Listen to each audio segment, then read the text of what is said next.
So we're here with Dr. Arnab Seal, although he fully gave me permission to call him Arnab, which is not something I do often, but thank you very much. He is the incoming president of the IAACD, right? The International Academies Yes. Alliance on Childhood Disabilities. International Alliance of Academies of Childhood Disabilities. Yes, there you go, you got it. Yep. So, Doctor, tell me a little bit about, most of the people who watch this podcast are based in Latin America. They're based in, Central America, Spain, and even other parts of the world, of course, right? And they might not be aware what exactly is the IAACD. So, can you tell us a little bit about the IAACD? So the International Alliance really is a group of different academies involved with childhood onset disabilities. By childhood onset, what we mean is you could be an adult, but your condition, whichever is causing the disability, occurred in childhood. For example, cerebral palsy, autism, whatever. And what we are very aware of is that even though most of our membership academies, they are involved with children, but we want to be able to speak for also adults who are who have grown up from being children who've had these disabling conditions. So we are about coming up to 10 years old as an alliance. Okay. And the idea was a brainchild of Hans Forsberg, who's, again, a professor of neurodevelopmental pediatrics in Sweden. And he, along with a number of different colleagues like Bob Armstrong from the EACD, and so they got together and they thought, we've got all these different academies, and often they are in the more richer parts of the world where we've come together and we are working together, and we can see the benefits both in research, in terms of training, everything else.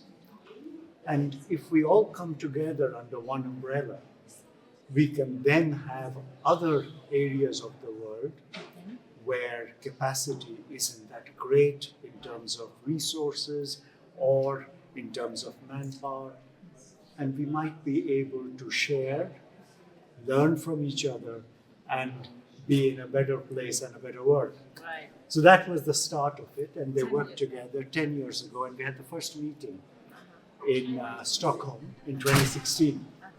And that's where the European Academy of Childhood Onset Disability got together with the International Alliance, which was formed at that time, and the International Cerebral Palsy Society, ICPS. And that was the first conference.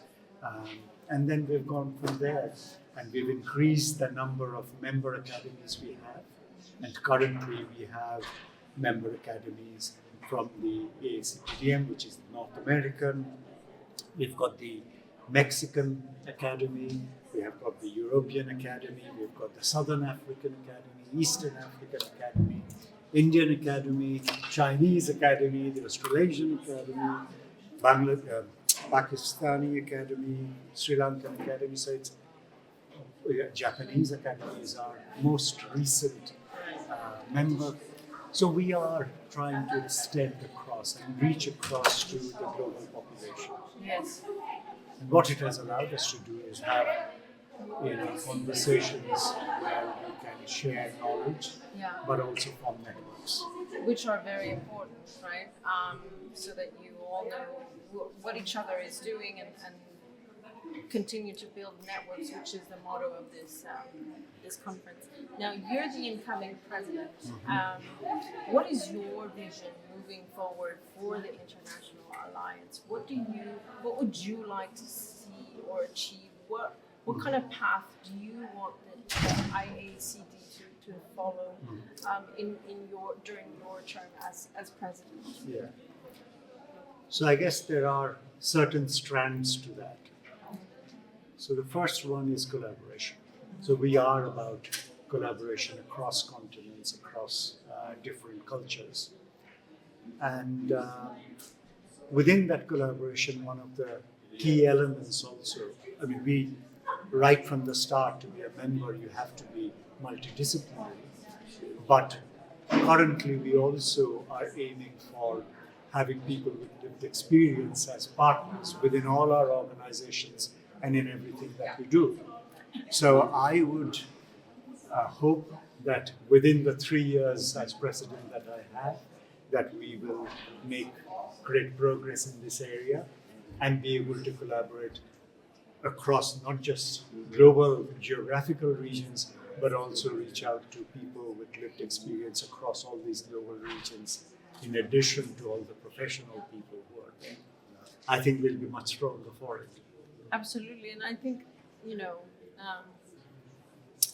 we are, and I mean we as in people with lived experience, like myself, because I have cerebral palsy, but we are the beating heart of conferences like these, right? We are the reason why these conferences exist, and therefore we should be included as part of one of the very important multidisciplinary group that comes together, right?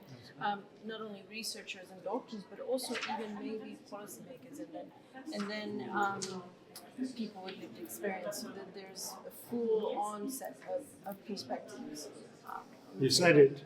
It is. I think the other thing which is in there is that, if you have what I say, if you have skin in the game, the passion is in a different scale, and that is when things happen. And that is when we can move the field forward. Absolutely. So I'm really looking forward to that. Certainly, in addition to this collaboration model, we also have the community. And we individually within the academies have a community. Right. But what we are trying to develop within the International Alliance is communities across the globe in different areas of our work. Okay. So we have within the Alliance separate committees. Okay. So we have separate education and training committee, we have research committee, we have best practice committee, Okay. and a number of other committees. Yeah. So what we are trying to do is bring together people from different parts of the globe, working together, working on projects, sharing ideas, because we learn from each other. Oh, absolutely. And whether you're in the global south, global north, doesn't matter. We learn from each other, and providing those platforms an opportunity to work together. Because once we work together on projects, we learn, and then we share that across to our neighbors, to other people. Absolutely. And I think that's the only way to go. And, obviously, in general, this is a very challenging time around the world. What are some challenges or obstacles, or that you foresee in the future when trying to bring together the academies, and what are some things that you're gonna trying to be realistic, of course. Trying to be realistic. So I think one of the challenges which everybody has, of course, is money. But then not everything requires money. Yeah. Okay. So leaving that aside, I Yes. think the broader thing is that we want to reach all the globe. And I think we've kind of picked out the easy, low-lying fruit. And now we really have the challenge of trying to reach, countries or areas of the world where there isn't really neurodevelopmental pediatrics as an entity, or there aren't therapists who are really working in the space specifically for children. So it's a challenge because we want to develop capacity there. Yeah. We want to support not just the professionals, we want to support the children and the families. So we need to find our way. So we are hoping that we will be able to reach out to different people working there, even within adult rehabilitation fields, reach out to the families there and make progress, but one at a time. Absolutely, and I think it all starts with that acknowledgement that that is a challenge. But when you truly want to come together and find ways, like in Latin America, right, or Central America, or even Mexico, there might be the possibility that the resources aren't always there, but you have to be creative and you have to find a way, right? And lastly, Doctor, what is something that you want to leave the audience with, a message, regardless of you being talking about the ICC and the International Alliance of Academies on Childhood Disabilities. It's a long acronym, Doctor. I know it is a very long one. We need to shorten it. Yes. Especially for those of us who English is our second language, it's kind of a challenge. But what is a message that you want to leave? I think the message is pretty simple, which is that wherever we are in the world, whether we are people with lived experience, whether we're children affected by a developmental condition, or whether we are providers who are involved with some aspect of care, we only want one thing, and we want the same thing, which is for all of us to be able to live meaningful, happy lives.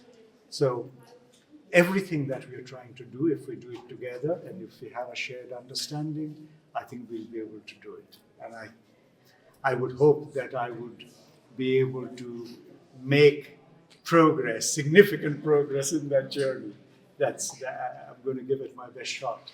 Well, you certainly have the heart, and you have the kindness, and you have the generosity for it, because you've done incredible things.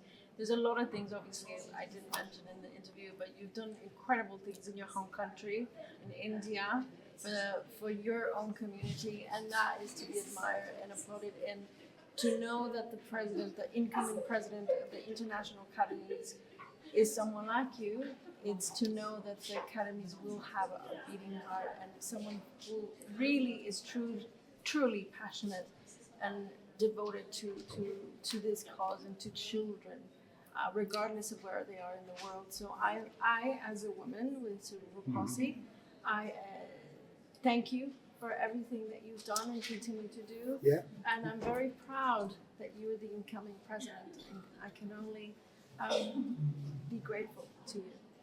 Thank you very much, Azucena.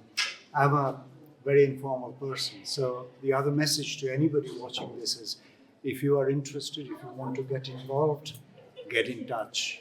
So we are wanting to hear, we wanting to connect. So hopefully we will be able to make things a better place than where we are now. Absolutely. Well, with people like you in this world, we are making progress. So, thank you. I can say likewise. Thank you very much. Thank you for the opportunity. Thank you so much. And well, this has been the episode for today. Stay tuned for more episodes of Parálisis Cerebral Respuestas, which is cerebral palsy answers, Doctor. And I never gave you the translation. So stay tuned. Thank you.